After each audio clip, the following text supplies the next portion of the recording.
Маданияттын бир бөлүгү болгон бул кол өнөрчүлүк. Кол өнөрчүлүктү биздин эл өтө баалайт. Ошону жаштарга үйрөтүүдөбүз. Лейлек килеминин көргөзмөсү мындай салт болуп калган да. Улуттук тарых музейине 18-майда ошол музейлер күнү болот экен. Ошого атайын Лейлек районунун кол өнөрчүлөрү чакырык менен келдик да. Бул жерде ошол өзүбүздүн кол өнөрчүлүктү көрсөтүү, лейлектин килемдерин даңгазалоо негизи максат. Бизден калган бул традицияны биздин жаштар улап кетиш керек да, үйрөнүпчү. Биздин негизи максатыбыз деле ошол баягы улутубуздун эң унутулгус мурастарынын бири болуп эсептелинет да. Ошол жаштарга калтырыш бул биздин мойнубуздагы милдет. Мурда чоң килемдер жасалган болсо, азыр жакшы болуп калды. Мына кичинекей сувенир килемдер жасалып атат. Машиналарга, отургучтарга, анан сумкаларды жасап атабыз, жол килемдерди жасап атабыз.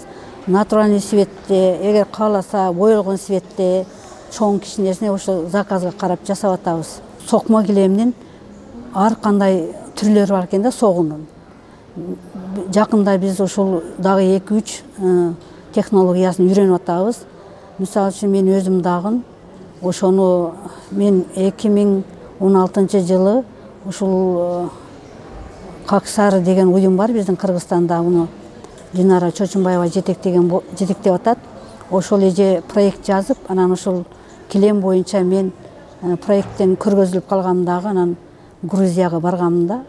Грузияга барып ошол килем фестивалына катышып келгенмин. Ошол ал жакта бизден башка, Кыргызстандан башка дагы Азербайжандан, Түркиядан, Италиядан, Латвиядан, Испаниядан дагы ушундай кол өнөрчүлөр келген да, музейдин жетекчилери, ошол кол өнөрчүлүккө кызыккан адамдар келген, ошолор менен жолугушуп, анан биз баягы тажрыйба алмашканбыз. Ошондо мен ошол жакта дагы килем согуну ар кандай технологиясы бар экендигин көрүп, алардын боек менен кантип алектенишет, баардык жагынан тажрыйба алмашып келгем. Азыр ошол бизде дагы ошол жактагы технология бизде да мурда болгон экен да. Мен муну кызыгып, кийин өзүмдүн апамдан сурадым да, менин апам да чебер болгон.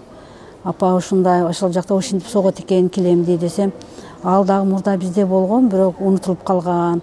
Аны кантип атайт деп айтканда, эме деп айтканда, муну бизде ошол түштүк жакта аны көптүрмө деп коет экен да.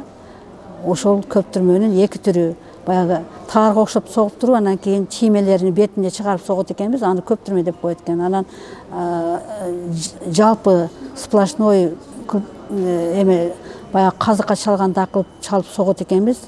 Аны дагы ошо көптүрмөнүн жалпы түрү деп атайт экен да. Эмеде мына түндүк региондо аны буудай сокмо деп коет экен. Ошону мен жакында бир көп эле адамга көп эле кыздарга, келиндерге үйрөттүм, бирок чыныгы эсепте ала турган болсом, бир 15 чакты кыз келиндерге ошол жаңы технологияны үйрөттүм.